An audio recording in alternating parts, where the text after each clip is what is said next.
राधे राधे। जय श्री कृष्णा। आज हम गोपाष्टमी की कहानी सुनेंगे। हिंदू धर्म में गाय का बड़ा विशेष महत्व माना गया है।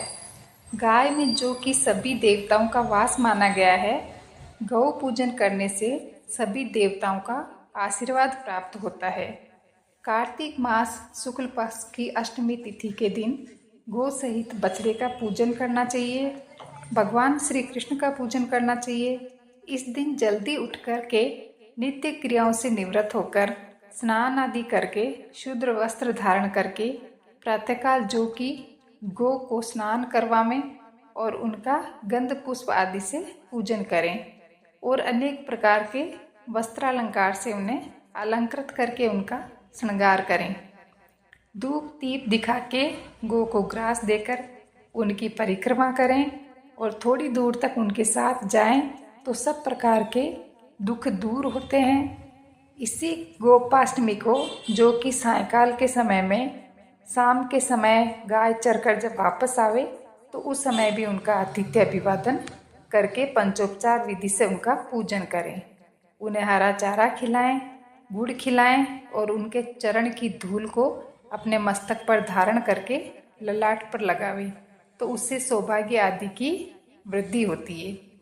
तो चलिए सुनते हैं गोपाष्टमी व्रत की कथा।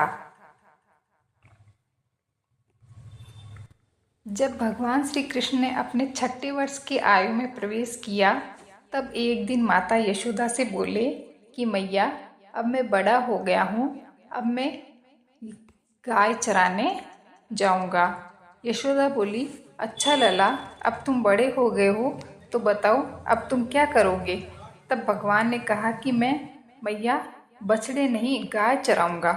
मैया ने कहा ठीक है, बाबा से पूछ लेना। मैया के इतना कहते ही झटपट से भगवान ने नंद बाबा से पूछने के लिए उनके पास पहुंच गए।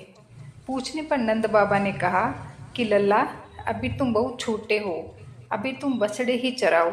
तब भगवान ने कहा कि बाबा, अब मैं बछड़े नहीं बल्कि गाय चराऊंगा। जब भगवान श्री कृष्ण नहीं माने तब नंद बाबा बोले, ठीक है लल्ला, तुम पंडित जी को बुला लाओ, वह गोचारण का मुहूर्त देखकर बतला देंगे। बाबा की बात सुनकर झटपट से पंडित जी के पास पहुंच गए और बोले कि पंडित जी, आपको बाबा ने बुलाया है, गोचारण का मुहूर्त देखना है, आप आज का ही मुहूर्त बता देना, मैं आपको बहुत सारा माखन ला के दूँगा।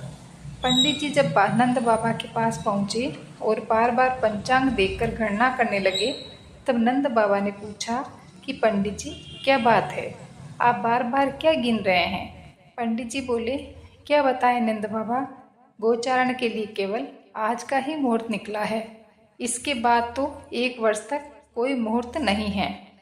पंडित जी की बात सुनकर नंद बाबा ने भगवान को गोचारण की अनुमति दे दी। भगवान जो समय कोई कार्य करे वही शुभ मुहूर्त बन जाता है। उसी दिन भगवान ने गोचारण प्रारंभ किया और वह शुभ तिथि थी कार्तिक मास की शुक्ल पक्ष की अष्टमी तिथि। भगवान के गोचारण आरंभ करने के कारण यह तिथि गोपाष्टमी कहलाई। माता यशोदा ने अपने लल्ला के श्रृंगार किए और जैसे ही पैरों में जूतियां पहनने के लिए दी तो लल्ला ने मना कर दिया और बोले कि हे मैया, यदि मेरी गौएं जूतियां नहीं पहनती तो मैं कैसे पहन सकता हूँ। यदि पहना सकती हो तो उन सभी को जूतियां पहना दो। और भगवान जब तक वृंदावन में रहे भगवान ने कभी भी पैरों में जूतियां नहीं पहनी। आगे आगे गैया और उनके पीछे पीछे बांसुरी बजाते हुए भगवान चलने लगे।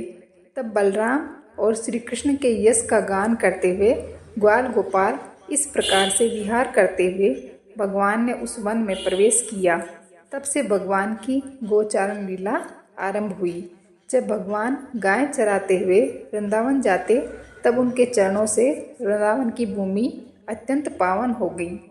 वह वन गौ के लिए हरी भरी घास से युक्त एवं रंग बिरंगे पुष्पों की खान बन गया।